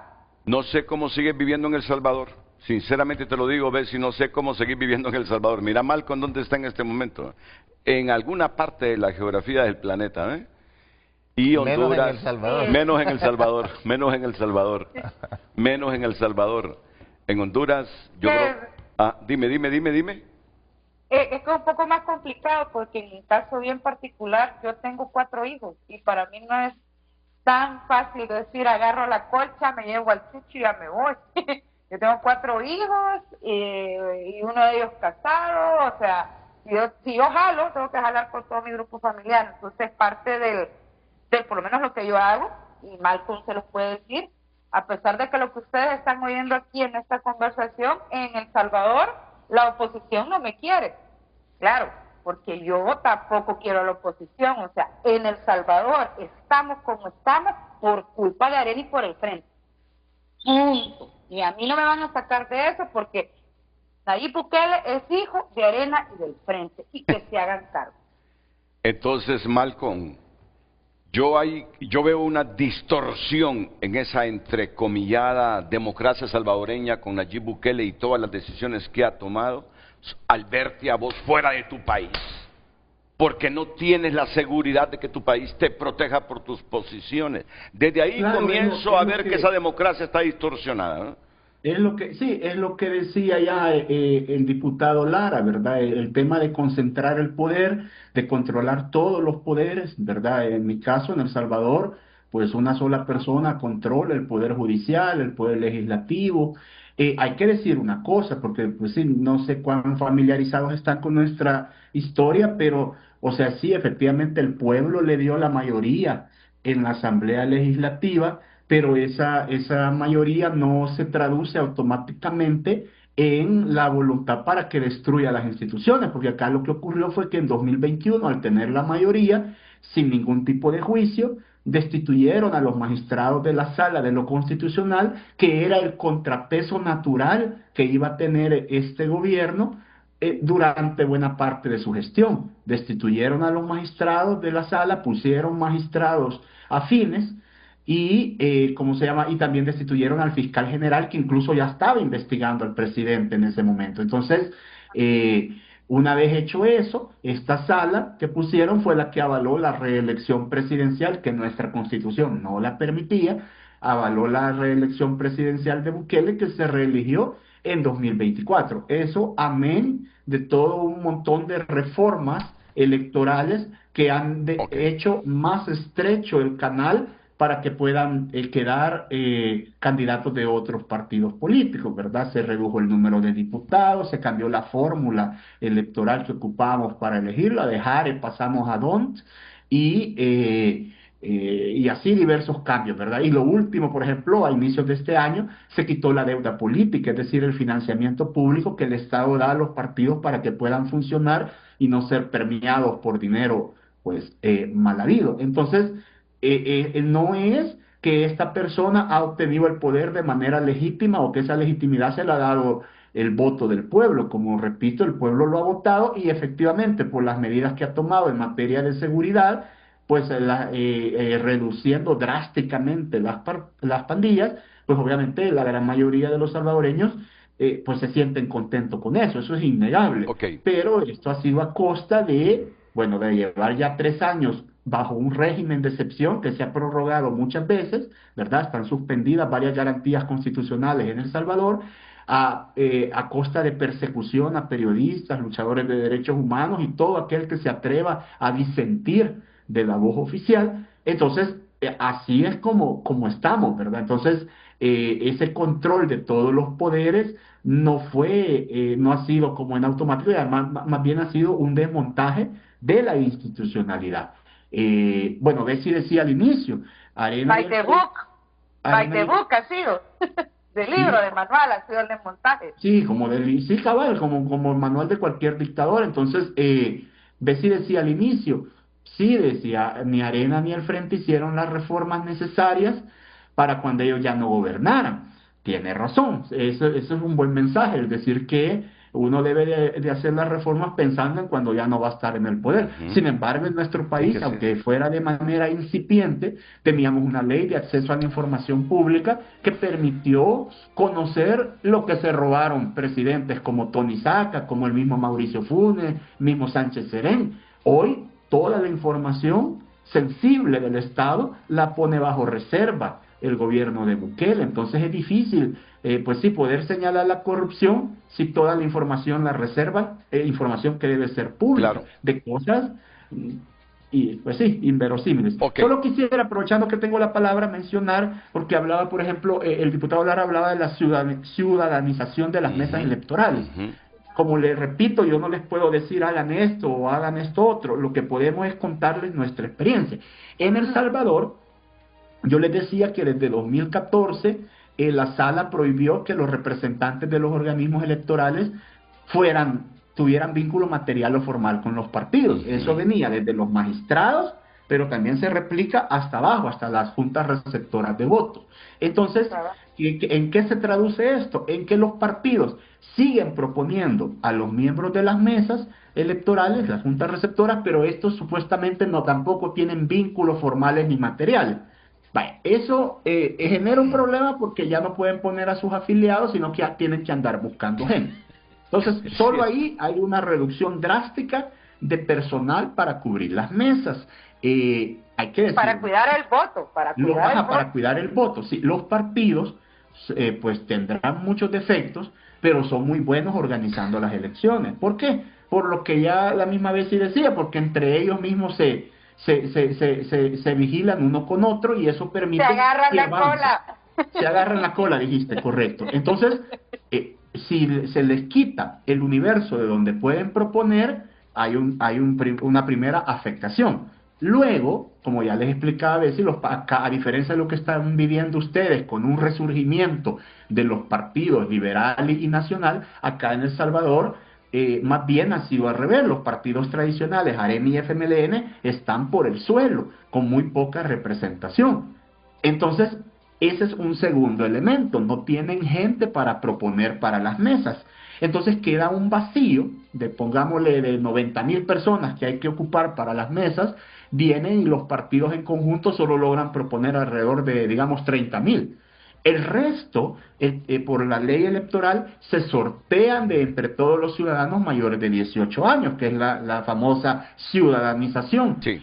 Y sí, efectivamente, la gente le llega una notificación a su casa que le dicen usted va a estar en mesa y le dicen a dónde, por lo general es en el centro de votación que le queda cerca de su casa, pero pasa otro fenómeno, que en nuestro país el día de la elección la credencial que reciben los miembros de mesa pues, tiene un espacio para poder sustituir a la persona. Entonces los partidos el día de la elección se han rebuscado y como ahí nadie anda verificando si están o no afiliados, porque no se puede, ya vuelven a llevar a sus afiliados y no permiten que la gente ciudadana ocupe las mesas. ¿Por qué les cuento todo esto? Siempre hay bemoles. Porque si ustedes deciden tomar esta decisión de ciudadanizar las mesas, nuevamente apelo a la institucionalidad. Porque primero, los partidos copan las mesas, no permiten que los ciudadanos las asuman, y segundo, hay ciudadanos que ni siquiera llegan, porque aunque nuestra ley electoral contempla una multa y el que no pueda salir del país, no pueda renovar licencia de conducir, etcétera, nunca, desde que esto se hizo la primera vez en 2018, nunca el Tribunal Supremo Electoral ha sancionado a un solo ciudadano por no estar en una mesa. Ok. Así, pero en 15 segundos, porque me atrasé con las pausas comerciales. Percepción, y sé que ambos no emiten criterios subjetivos en base a irresponsabilidades. Bessie, dímelo como ciudadana salvadoreña. Así como ves el panorama en Honduras, ¿quién ganó en Honduras? Ah, me va a decir Renato, ¿qué pregunta esa? ¿Cómo voy a saber yo si soy del Salvador? Pero en primero perdió libre. Perdió libre. O sea, perdió libre. Creo que el pueblo hondureño es siempre el que termina ganando porque termina decidiendo por propia voluntad quién se queda, quién se va, quién castiga. gana los partidos de derecha porque ganaron una oportunidad para poder demostrar que pueden estar ahí, y su Nayib Bukele está solapado esperando que se equivoquen, que no se les olvide que los está esperando. Nayib Bukele está ahí tocando la puerta en Honduras. Pausa y después me das tu opinión, Malcolm, por favor. Ahí está Nayib Bukele. Un mensaje más, estamos en la era digital. Señores, dejen esos pensamientos rancios de seguir usando papel. Escuchen al doctor Ávila cuando habla del sistema blockchain. Hasta sentado en el baño con su cel en mano, cada ciudadano participaría, puesto esta facilidad aplastaría más el abstencionismo. Usted para que lo frene. No, yo agradezco. Gracias, productor Alejandro Andino. Es el contrapeso que tengo yo. Mira, hoy hemos pasado desapercibido algo. Se conmemora el Día Internacional contra la Corrupción. Sí. Y recuerda que nuestro candidato Salvador Narrala es el abanderado en el país de la lucha contra la corrupción. Traigan ese mecanismo anticorrupción. Malcolm, solo tengo 30 segundos. Adelante, Malcolm. Rápidamente, bueno, yo creo que el gran perdedor a este momento, no puedo decir que sea un partido, sino lastimosamente la institucionalidad. Sí. Creo que todos estos fallos en el sistema de transmisión preliminar han dañado bastante la credibilidad, y ahí lo que se suele sugerir es que cuando da problema el sistema de transmisión preliminar, no se le debe dar muchas largas y pasar de inmediato al escrutinio definitivo. Correcto. O escrutinio especial, ¿verdad? Yo creo que han pasado 10 días. Por lo menos en El Salvador, la ley contempla que 72 horas después de iniciar el escrutinio final, diría que eso debió haber ocurrido, ¿verdad?, en Honduras. Y bueno, con respecto a quién perdió, ya lo dijo Bessi, sí, obviamente el Partido Libre pues ha perdido las elecciones, y con respecto al señor Salvador Narrala, pues a mí me hace mucha semejanza a Andrés Manuel López Obrador de México, ¿verdad? Una persona que luchó por llegar a la presidencia varias veces y finalmente se dieron las condiciones. Esperemos a ver qué ocurre. Gracias, Malcolm. Gracias a ustedes. Gracias. Bessi, muchas gracias, Bessi. Muchas gracias, Bessi. Muchas gracias, Bessi. ¿Sí? ¿Sí? Todavía esto no termina. Faltan más de 2.000 actas. Todavía no termina. 2.700. Correcto. No termina esto. Vamos a ver qué dice el escrutinio especial. Pero cuando el CNE diga, esto fue lo que ocurrió, eso fue lo que ocurrió. Eso fue lo que ocurrió. Y le queda la instancia de las impugnaciones a quienes se sienten afectados. Correcto. Eso se llama respetar la institucionalidad. Eso se llama respetar la institucionalidad. Doctor, unos 20, 30 segundos. Sí, solamente a la población hondureña, tranquilidad. Nosotros los liberales vamos a las 10 de la mañana al Consejo Central Ejecutivo, ahí hay una asamblea con los que van a llegar. Vamos a pedir tranquilidad y prudencia, respetar la institucionalidad. Y mi último mensaje a los 128, 127.